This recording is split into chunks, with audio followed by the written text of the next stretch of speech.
सुशांत सिंह राजपूत बॉलीवुड का वो चमकता सितारा जिसने अपनी एक्टिंग के दम पर छोटे पर्दे से रुपहले पर्दे का सफर तय किया और देखते ही देखते लाखों करोड़ों लोगों के दिलों में अपनी जगह बना ली।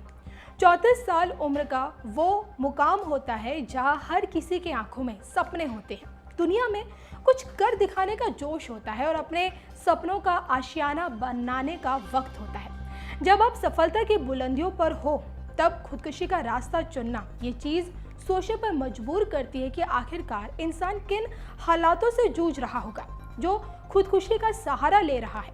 सुशांत सिंह राजपूत की मौत के पीछे असल वजह क्या थी, आखिर क्यों उन्होंने खुदकुशी का रास्ता चुना, किन हालातों से वो जूझ रहे थे, ये एक जांच का विषय है। लेकिन उनकी जन्म कुंडली के अनुसार किन कमजोर ग्रह नक्षत्रों के कारण उन्होंने खुदकुशी करने का फैसला लिया, वो कौन कौन से कमजोर ग्रह नक्षत्र होते हैं जो तनाव या फिर कहें कि डिप्रेशन की ओर संकेत देते हैं, इस पर क्या कहती है देवज्ञ डॉक्टर श्रीपति त्रिपाठी जी की ज्योतिष गणना और उनकी भविष्यवाणी, देखिए।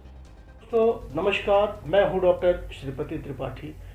आज के परिवेश में मानसिक शांति की काफ़ी आवश्यकता है। आज की इस भागदौड़ भरी जिंदगी में मनुष्य के पास समय नहीं है।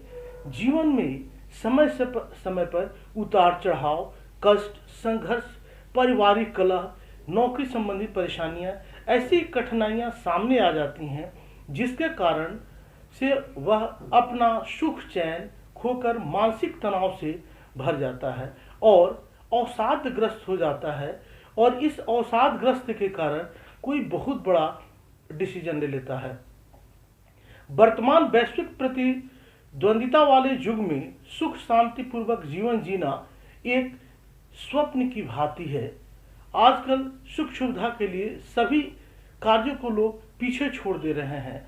वैसे तो डिप्रेशन के कारण कमजोर मन, असफलता और आसक्ति हो जाती है, अर्थात हम जो चाहते हैं वह जब पूर्ण नहीं होता है, उसके विपरीत जब काम होने लगता है तो विपरीत घटनाएं जैसे होती हैं हमें अवसाद की स्थिति की तरफ ले जाता है। जीवन में संघर्ष तो सभी के साथ होता है, परंतु जिनकी जन्म पत्रिका में, जिनकी जन्म कुंडली में कमजोर और पीड़ित अगर चंद्रमा है तो लिखा है कि चंद्रमा मनसो जाता है। धरती के सबसे नजदीक के ग्रह जो है वो चंद्रमा है। वो सफलता के शिखर पर पहुंचकर भी कभी मन से हार जाते हैं। जिनका चंद्रमा दूषित होता है वह जल्दी दुखी हो जाते हैं, अवसादग्रस्त हो जाते हैं। किसी व्यक्ति के जीवन में अवसाद या डिप्रेशन के लिए मुख्य रूप से जो ग्रह उत्तरदायी होते हैं, जो महत्वपूर्ण होते हैं, जो जल्दी आदमी अवसाद में आ जाता है, उनमें कमजोर चंद्रमा, राहु व शनि जो है इनकी अहम भूमिका होती है, इनकी मुख्य भूमिका होती है। सूर्य आत्मा का और चंद्रमा जो है वह मन का कारक होता है। सूर्य पिता के कारण और चंद्रमा माँ के कारक होती हैं। जन्म पत्रिका का लग्न भाव शरीर और मस्तिष्क का परिचायक होता है, इसलिए शरीर ठीक रहे इस पर निश्चित रूप से बेहतर ध्यान देना चाहिए। ऐसे में यदि लग्न पर अशुभ ग्रहों का प्रभाव हो या चंद्रमा अशुभ भाव में हो तो निश्चित रूप से आप मानसिक परेशानियां बढ़ सकती हैं। और लग्न, लग्नेश या चंद्र पर राहु या शनि का प्रभाव हो और इन ग्रहों पे किसी भी शुभ ग्रहों का प्रभाव न हो तो इसके कारण भी जातक जो है अवसादग्रस्त हो जाते हैं और वो कोई बड़ा डिसीजन लेने के पक्षधर हो जाते हैं और उन्हें जीवन से थोड़ी आशा जो है वो कम दिखने लगती है। बॉलीवुड स्टार सुशांत सिंह राजपूत का निधन या आत्महत्या 14 जून 2020 को उनके निवास स्थान पर हुआ। आइए जानते हैं कि उस दिन सुशांत सिंह राजपूत के जन्म पत्रिका में कौन से ऐसे योग थे, कौन से ऐसे कुयोग थे जो उनकी मृत्यु के कारण बने। क्योंकि ज्योतिष में योग से ही आदमी जीवन पाता है और कुयोग होगा तो जीवन समाप्त हो जाता है। सुशांत सिंह राजपूत का जन्म जो है 21 जून 1986 को दिन के 11:56 पे पटना में हुआ था, जिसके अनुसार उनका जन्म पत्रिका जो है मेष लग्न का और वृषभ राशि का बनता है। गुरु, शुक्र और सूर्य राजयोग बना रहे हैं, जिसमें गुरु नीच के और शुक्र अस्त हैं। तो नीच का गुरु जो है वह कई प्रकार के राज्यों को भंग कर देता है, और शुक्र के अस्त होने से और पंचम अधिपति होने से सूर्य के पंचम से छठे स्थान में बैठने के कारण, अपनी शत्रु राशि में बैठने के कारण प्रेम संबंधों में असफलता का न मिलना भी दर्शाता है।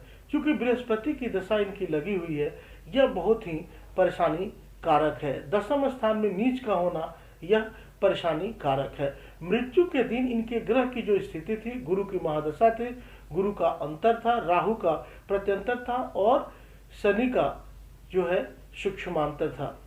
14 जून के दिन जो इनके लिए जो योग बने, नीच के गुरु के साथ साथ दशा में राहु का आना कष्टकर रहा इनके लिए।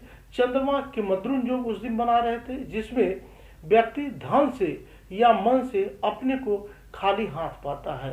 तो वह जो दिन था इनके लिए वह काफी परेशानीदायक रहा, क्योंकि चंद्रमा पर शनि और नीच के गुरु की दृष्टि पड़ रही है। आप देखेंगे कि लग्न में राहु केतु के नक्षत्र में और केतु राहु के नक्षत्र में है। यह जो है, यह प्लैनेट जो है एक दूसरे के घर को में है, वो चेंज किए हुए हैं। नीच ग्रह गुरु भाग्येश होकर दसम भाव में मकर राशि में अर्थात अपनी नीच राशि में है।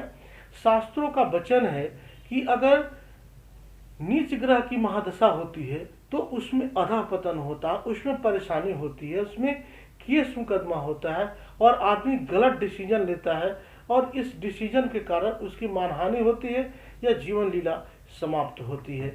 इन सब के दौर से जब नीच की दशाएं जब चलती हैं तो व्यक्ति गुजरते हैं।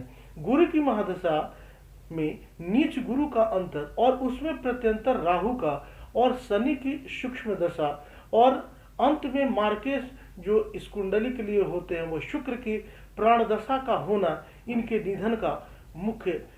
निधन या आत्महत्या का मुख्य कारण बना। क्योंकि कुंडली में योग ही जो है वो महत्वपूर्ण है।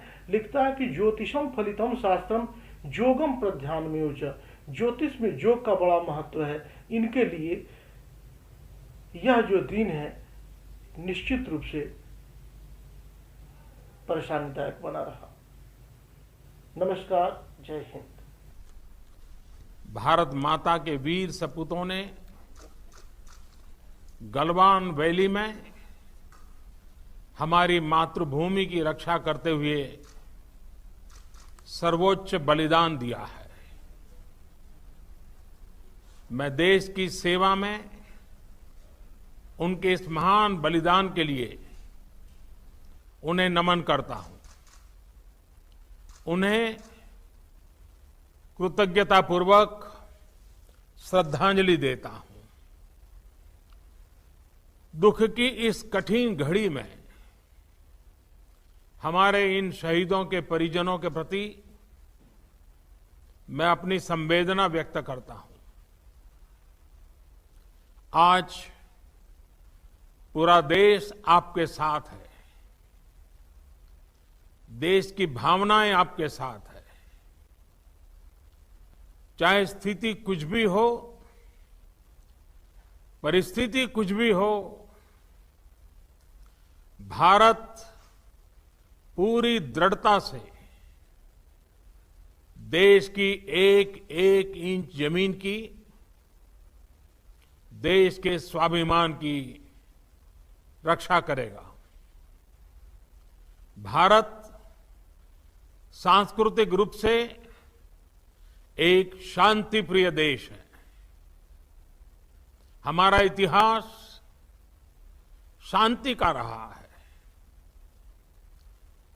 भारत का वैचारिक मंत्र ही रहा है, लोकाः समस्ताः सुखिनो भवन्तु।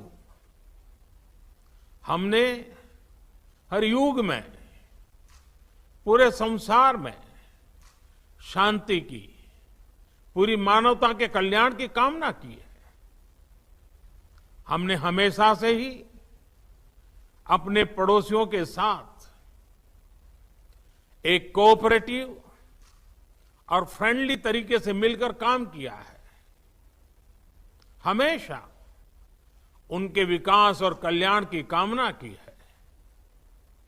जहां कहीं हमारे मतभेद भी रहे हैं, हमने हमेशा ही ये प्रयास किया है कि मतभेद विवाद न बने।